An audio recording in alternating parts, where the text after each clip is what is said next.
कृष्णाय वासुदेवाय हरये परमात्मने प्रणतक्लेशनाशाय गोविन्दाय नमो नमः। सच्चिदानन्दरूपाय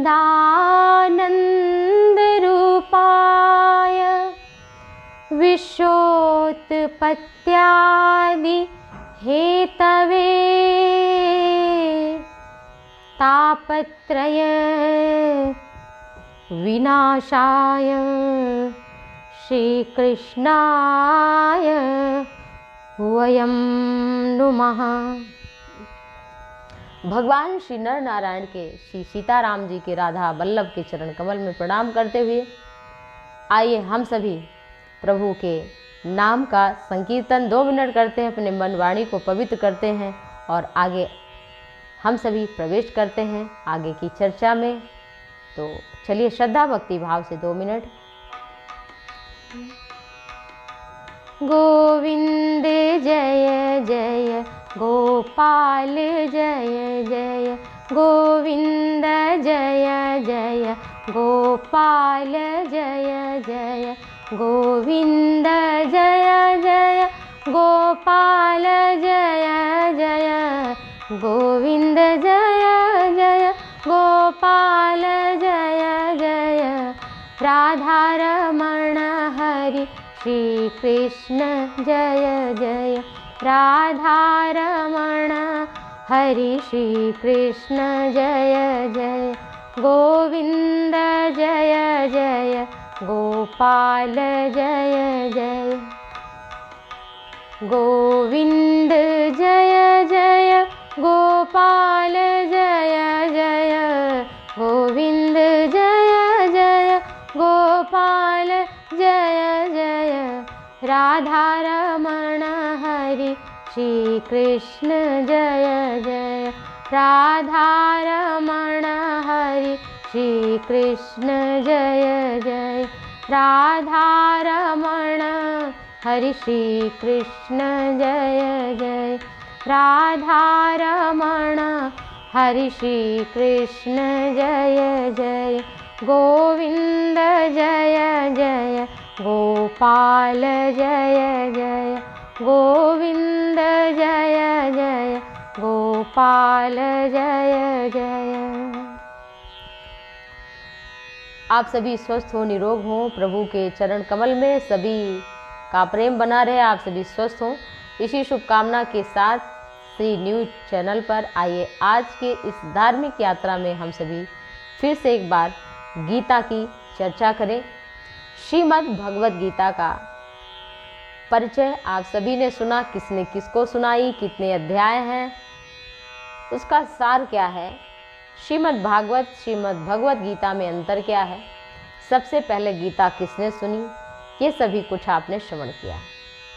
पहला श्लोक भी आप सभी ने सुना। धर्म क्षेत्रे कुरुक्षेत्रे समवेतायुत्सवः माम काह पांडवाश्चैव किम कुर्वत संजय।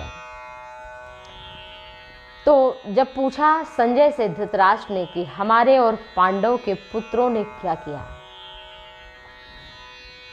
कितना उनके मन में भेदभाव है। मैं अरुमोर तोर तय माया जेहि बस कीन्हे जीव निकाया। जबकि पांडु का भी तो राज्य था वो, अब पांडु नहीं है तो सब अपना ही समझ रहे हैं, दूसरे भाई का हिस्सा वो अपना मान बैठे हैं और इसलिए वो दुर्योधन जो कुछ भी कर रहा है, उनका जो हृदय का नेत्र है, 2 आंखें तो अंधी हैं ही, उससे कुछ देख नहीं पाते, हृदय की आंखें भी उनकी अंधी हो गई हैं, उससे भी वो धर्म अधर्म को नहीं देख पा रहे हैं कि आखिर पांडवों के पुत्र कैसे जिएंगे, इनका भी अधिकार है, इनको भी जीने का अधिकार है, इनको भी खाने का अधिकार है। यहाँ तक कि भगवान श्री कृष्ण ने कहा कि तुम केवल 5 गांव दे दो, केवल 5 गांव, ज़्यादा नहीं, इतना ही दे दो और इससे ये मान जाएंगे और युद्ध टल जाएगा। यावद्धि तीक्ष्णया सूच्या विन्धेदग्रेण केशव तावदप्य परित्याज्यं भूमिर्नः पांडवान् प्रति। तो कहा कि सुई के आगे के नोक के भाग के बराबर भी मैं हे केशव बिना युद्ध के इतनी भी जमीन नहीं दूंगा, इसके लिए युद्ध करना पड़ेगा। कुछ लोग होते हैं कि उनकी इच्छा ही होती है कि लड़ाई करना। एक आदमी था, वो बात बात पे सुबह उठते ही नाराज होना, जबकि सुबह लोग कहते हैं कि उठो तो भगवान का सुमिरन करो, ध्यान करो, लेकिन वो सबसे पहले उठे तो किसी ना किसी बात पे नाराज ही हो जाए, उसका स्वभाव। तो एक दिन भोजन बना तो भोजन बहुत खराब बना, किसी में थोड़ा नमक कम हो गया, कोई रोटी थोड़ी जल गई, तो रोटी फेंकी, ये फेंका, वो नहीं खाएंगे, ऐसा क्यों बना, तुम्हारा दिमाग नहीं लगता, तुम्हारा मन नहीं लगता। अब हो सकता है जो बना रहा उसकी परिस्थिति उस समय कुछ भिन्न हो गई हो, वो ठीक से ना बना पाया हो। अच्छा चलो ठीक है, एक बात ये भी हो गई कि चलो भोजन नहीं ठीक बना तो गुस्सा आई जायज बात है, चलो ठीक है, आ ही गई। लेकिन जब दूसरे दिन अच्छा खाना बना तो और नाराज हुआ। तब फिर पत्नी ने कहा आज क्यों नाराज हो? कहा कल आज जैसा खाना कल नहीं बना पाई, वो आज का आनंद नहीं ले रहा, आज का सुख नहीं ले रहा है, आज भोजन में रस नहीं ढूंढ रहा है। वो कल वाली बात पे कि जब आज इतना अच्छा बन सकता था तो कल क्यों नहीं बना? तुम्हारा दिमाग खराब था, तुम्हारा ये था, तुम्हारा वो था। मतलब जब अच्छा नहीं बना था तो भी वो गुस्सा में था, आज अच्छा बन गया तो भी वो नाराज ही है। तो उसका स्वभाव क्या? आसुरी स्वभाव।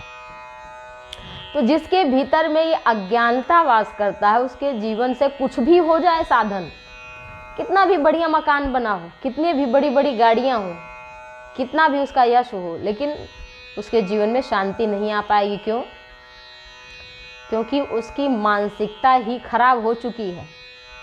जैसे शरीर के लिए हमें भोजन चाहिए, वस्त्र चाहिए, उसको आनंदित करने के लिए, स्वस्थ रखने के लिए बढ़िया फल चाहिए, ड्राई फ्रूट्स चाहिए, फ्रूट्स चाहिए, अच्छे अच्छे भोजन चाहिए, न्यूट्रिशन चाहिए। तो ऐसे ही मन को टॉनिक देना है, मन का भी इलाज करना है, बुद्धि का भी इलाज करना है, तो इसके लिए सत्संग करना होगा। गीता को अपने जीवन में, श्री रामचरित मानस को, श्रीमद् भागवत महापुराण को, इनके कथन को, इनके वचन को सुन करके फिर अपने जीवन में धारण करने से अभाव होगा ना तो भी जीवन में भाव आ जाएगा, प्रसन्नता होगी। आप कुटिया में होंगे तो आप आनंदित होकर के सो जाएंगे, लेकिन आपके पास वैभव होगा, आपकी बुद्धि ही अच्छी नहीं है तो आपको शांति नहीं मिल पाएगी। तो कहते हैं मामकाः पांडवाश्चैव किम कुर्वत संजय। तो संजय ने कहा, संजय बोले उस समय राजा दुर्योधन ने व्यूह रचना युक्त पांडवों की सेना को देखकर द्रोणाचार्य के पास जाकर ये वचन कहा, दृष्ट्वा तु पांडवानीकम व्यूढ़म दुर्योधन इस्तदा आचार्यमुपसंगम्य राजा वचनम ब्रवीत। बोले देखो पांडवों की सेना 7 अक्षौहिणी है और कौरवों की सेना 11 अक्षौहिणी है, लेकिन इस तरह से खड़ा किया है कि दुर्योधन को पांडवों की सेना, पांडुपुत्रों की सेना बड़ी लग रही है, और जिस तरफ धर्म होता है, भगवान होता है, वो वैसे ही बहुत बलशाली दिखता है। अधर्मी होगा, जिसने चोरी की होगी वो पहले से ही डरा रहेगा, और जिसने चोरी नहीं की है भले ही उसको पुलिस पकड़ के ले जाए लेकिन वो अंदर से निर्भीक बना रहेगा। और चोर भले ही घर में बैठा हो, उसको पुलिस ना पकड़ पाई हो, लेकिन वो डरा रहेगा। क्यों? पता नहीं कब पुलिस पकड़ के ले जाएगी, कब पता नहीं कब मारेगी, क्योंकि उसने गलत काम किया है। तो दुर्योधन डरा हुआ है, इतनी छोटी सेना है, जबकि उसके साथ में तो नारायणी सेना है, लेकिन अर्जुन के साथ में भगवान है। तो ऐसी सेना को देख करके किसके पास जाकर कहा, दृष्ट्वा तु पांडवानीकम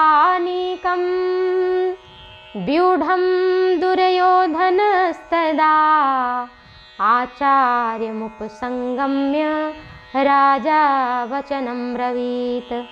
संजय बोले कि द्रोणाचार्य के पास जाकर के पांडवों की सेना को देख करके दुर्योधन ने ये वचन कहा। जबकि सेनापति थे कौन? सेनापति भीष्म पितामह थे।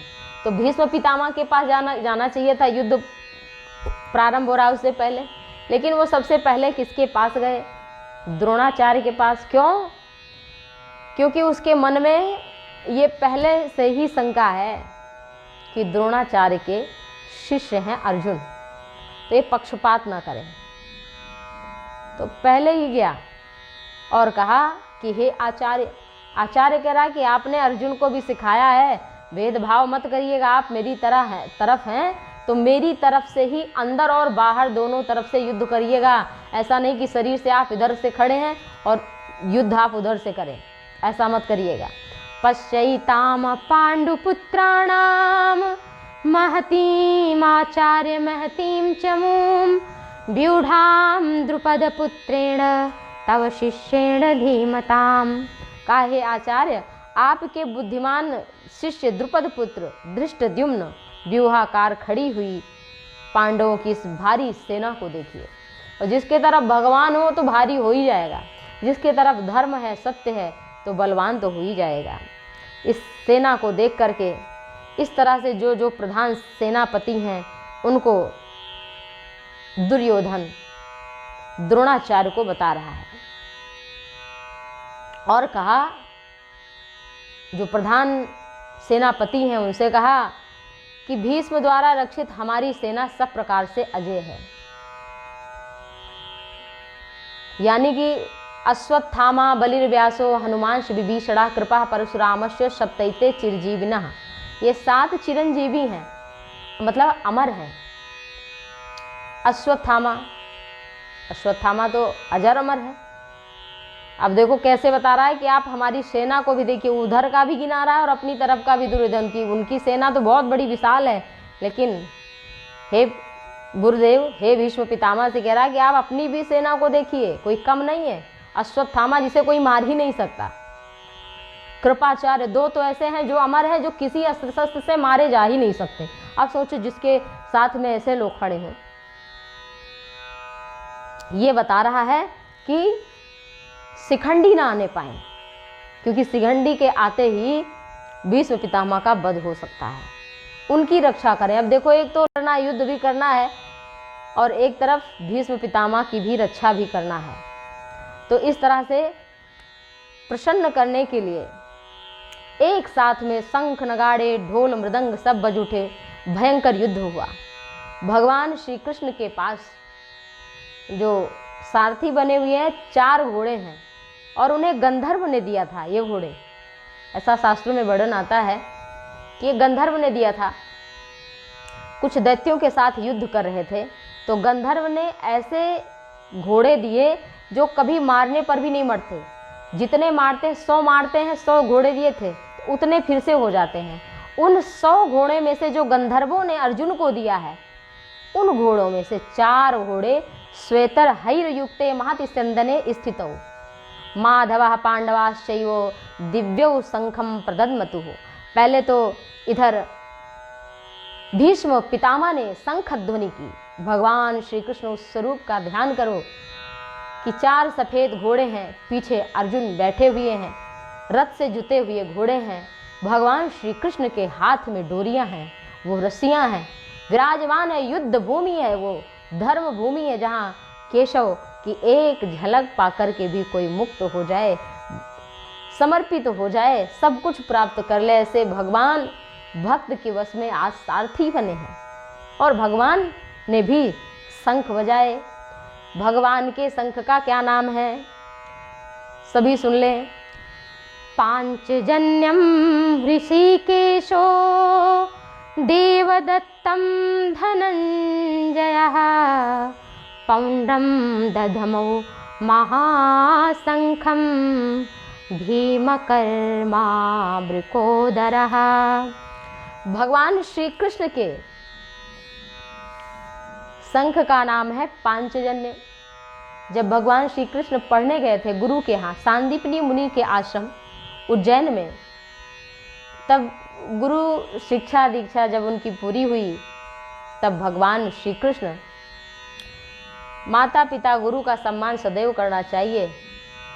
मातु पिता गुरु नावहि माथा, प्रात काल उठि कई रघुनाथा। मातु पिता गुरु नावहि माथा, मातु पिता। माता पिता गुरु के चरणों में सदैव प्रणाम करना चाहिए और उनके आज्ञा के अनुसार अपने कार्य को करना चाहिए। तो ऐसा वर्णन आता है कि भगवान श्री कृष्ण जब गुरु के यहाँ उनकी शिक्षा दीक्षा सब कुछ पूर्ण हुई तो कहा कि गुरुदेव आपको क्या चाहिए गुरु दक्षिणा में। तो उन्होंने कहा हमें तो कुछ नहीं चाहिए, लेकिन माता ने बोला, गुरु माता ने, कि बेटा तुम समर्थ हो, हमारा पुत्र ला करके दो। और फिर एक दैत्य था जिसका नाम था शंखासुर, उस पांच शंखासुर का वध किया। उस शंख को पांचजन्य नाम देकर भगवान ने अपने हाथ में धारण किया और पांचजन्य दैत्य को मारकर उसको शंख रूप में धारण किया। इसलिए नाम है भगवान के शंख का पांचजन्य। पांचजन्यम ऋषिकेशो देवदत्तम धनंजय। और देवदत्त नाम का शंख बजाया धनंजय यानी कि अर्जुन ने। और जो देवदत्त शंख है इसका क्यों नाम पड़ा ये बहुत कम लोग जानते हैं। देवदत्त जो है राजसूय यज्ञ के समय, पहली बात तो धनंजय ने बजाया, यहाँ पर धनंजय नाम दिया है। पांचजन्यो ऋषिकेशो देवदत्तम धनंजय। धनंजय का अर्थ धन प्राप्त करने वाला।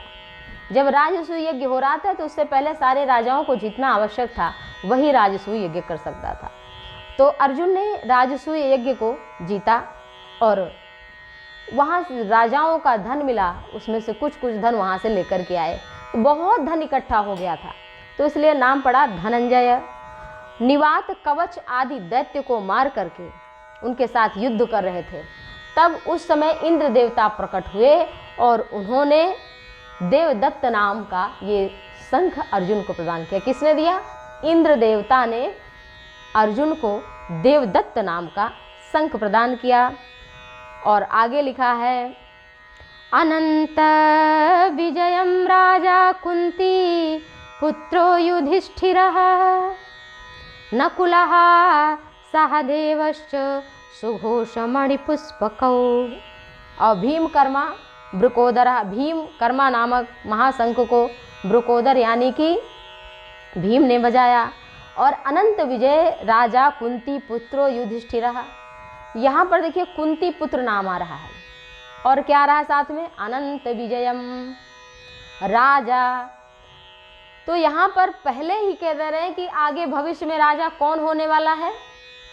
अनंत विजयम राजा कुंती पुत्रो युधिष्ठिरः। जो धर्मवान है वही राजा बनेगा बाद में, राजा भी नहीं, बाद की बात कह रहे हैं। अनंत विजयम, अनंत विजय नाम का जो शंख है वो युधिष्ठिर ने बजाया। नकुल से सहदेवश्च सुघोष मणिपुष्पकौ। नकुल और सहदेव ने सुघोष और मणिपुष्पक नाम का शंख बजाया। तो इस तरह से इनके शंखों के नाम भी आपने श्रवण किया। बहुत कम लोग हैं जिन्हें इन नामों का पता है, तो आप सभी कम से कम इनके नाम ही याद कर लीजिए। इससे भी बहुत, किसी के समक्ष आप कभी भगवत चर्चा करते हैं तो ऐसे तो सभी जानते हैं कि अर्जुन को भगवान ने गीता सुनाई, लेकिन इनके शंखों के नाम जो दिया गया है, इन्होंने किसने कौन सा शंख बजाया और किसने किसको दिया और क्यों दिया, ये भी बहुत महत्वपूर्ण बात है। शंख ध्वनि, जैसे कि आप सभी घर में शंख नाद करते हैं, तो साइंटिस्ट भी इसको मान रहे हैं कि शंख बजाने से हमारा मस्तिष्क का विकास होता है, हमारे फेफड़े मजबूत हो जाते हैं। जो नित्य प्रति शंख बजाए तो उसके अगर कोई फेफड़े की बीमारी है तो निश्चित ही दूर हो जाती है, और उसका जो नासिका है और जो नसें हैं वो सब मजबूत होती हैं। तो शंख बजाने से बहुत सारी व्याधियाँ भी दूर होती हैं। तो जो सनातन धर्म की परंपरा है वो केवल कहानी ही नहीं है, वो उसमें एक विज्ञान है, एक खोज है। उन्होंने जो बताया उससे हमारे जीवन की व्याधियाँ भी दूर होती हैं। तो आपने आज के श्री न्यूज़ चैनल के माध्यम से आज के अध्यात्म चर्चा में आपने गीता का शंख कौन सा था, किसने क्यों बजाया, और आगे की चर्चा प्रभु सुमिरन के साथ कल हम आप सभी से फिर से करेंगे। तो आप सभी को प्रभु दीर्घायु रखें, स्वस्थ रखें, बुद्धिजीवी रखें, रोग शोक से मुक्त रखें। आप सभी का शुभ मंगल हो। इसी के साथ में जय श्री राम, जय श्री हरि।